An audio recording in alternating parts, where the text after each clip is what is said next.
بسم الله الرحمن الرحیم. سلامونه. زما د ننني لیکچر موضوع چې د هغه موډیول 3 رایټینګ سلیکټ کویریز ده. د هغې دوام لیسن eliminating duplicates with distinct، یعنی د distinct په مرسته د تکراري ډیټا څخه مخنیوی ده.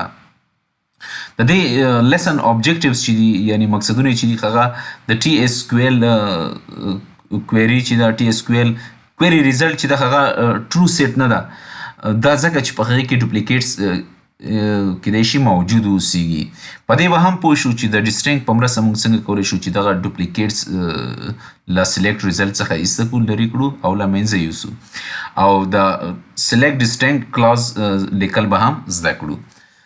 زه د هغې دپاره اس کیو ایل سرور ته دوستانو په تیر لیکچر یعنې سیټ تیوریز کې موږ ویلي وو چې په سیټ کې هیڅ دغه امکان نشته ده چې یو الیمنټس یا ممبر دی تکراري اوسیږي یا د یو ځل څخه د زیات هغه تکرار اوسیږي.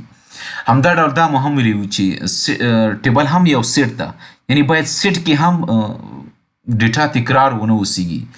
د هغې تکرار د مخنیوي دپاره تر څو چې په ټیبل کې ډیټا تکرار نشي، هغې دپاره موږ په یو کالم باندې حتما پرایمري کی لګو. پرایمري کی د دې ګارنټي کوي چې دغه کالم کې به ډیټا په هیڅ صورت چې دا تکرار نه اوسیږي. په عادي ډول یا په نارماله توګه موږ په آی ډي باندې پرایمري کی لګو تر څو هلته یو آی ډي تکرار نشي. دوستانو که موږ دلته د دغه کسټمر ټیبل څخه زه ټوله ډیټا راواخلم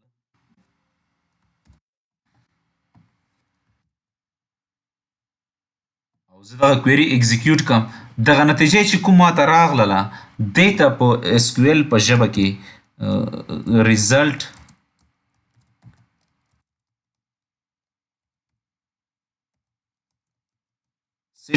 سیټ ورته وایي یا سلیکټ ریزلټ هم ورته وایي. سلیکټ ریزلټ یعنی کله چې موږ د سلیکټ کې ورته وایي چې ټوله ډیټا راکړه او په یو کالم کې موږ هلته پرایمري کی هم لګولی وي، یعنی د دې امکان اوس هیڅ نشته ده چې هلته د یو مکمل ریکارډ ډوپلیکیټ یا تکراري اوسیږي. یعنی دغه آی ډي 1 چې دا به د دې هیڅ اوس امکان نشته ده چې دغه 1 آی ډي د یو بل کسټمر ته هم اساین شي یا د ورکړلی شي یا د دوه ځل راغلی وي.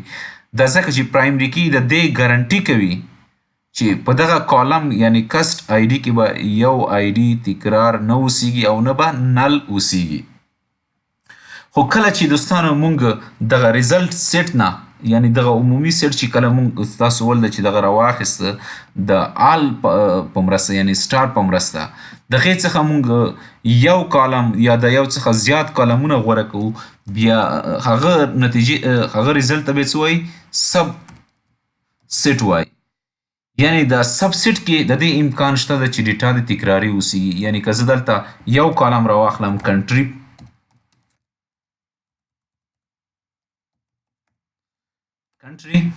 او زه دغه رن کړم، ستاسې به ووینئ دوستانو چې جرمني چې ده دلته تکرار ده، مکسیکو تکرار ده، یوکې تکرار ده، همداسې نور ډېر هیوادونه چې دي تکرار دي. یعنی په سب سیټ کې د دې امکان شته ده چې د یو سیټ یعنی د یو ټیبل سب سیټ کې دغه امکان شته ده چې ډیټا تکرار اوسیږي. یعنی کله چې موږ عمومي ټیبل نه ډیټا راواخیسته هلته ډیټا تکرار نه وه، ځکه چې هلته په یو کالم باندې پرایمري کی موجوده وه. خو کله چې د هغې ټیبل سب سیټ موږ راواخیسته، یعنی یو یا یو څخه زیات کالمونه موږ رااخلو، هلته د دې امکان بیا شته ده چې ډیټا ډوپلیکیټ واوسیږي. د هغې د سب سیټ ډوپلیکیټ څخه جلوګیري دپاره موږ بیا ډسټینګ چې دا کی ورډ چې ده هغې څخه استفاده کوو تر څو د سب سیټ څخه هم ډوپلیکیټ چې ده له منځه یوسو. که چیرې زه اوس دلته ډسټینګ کی ورډ اضافه کړم او دغه کویري چې ده اکزیکیوټ کړم، ستاسو به ووینئ چې دغه کالم کې چې ده ډیټا اوس په هیڅ ډول تکراری نه ده، یعنی هیڅ امکان نه لري چې دلته دې اوس تکرار شي. دا اکثر دوستانو په هغه ځایونو کې موږ سره ډېره مرسته کوي چې کله موږ ته ووایي یو څوک چې زما ته هغه کسټمر راواخله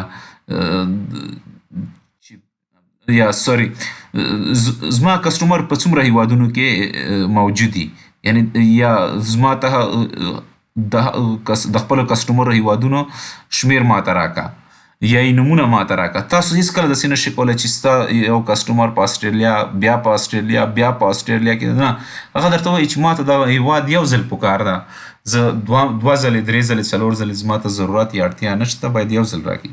همدا ډول کله ستاسو چې هیوادونه شمارئ، یو چا څوک درته ووایي چې زما کسټمر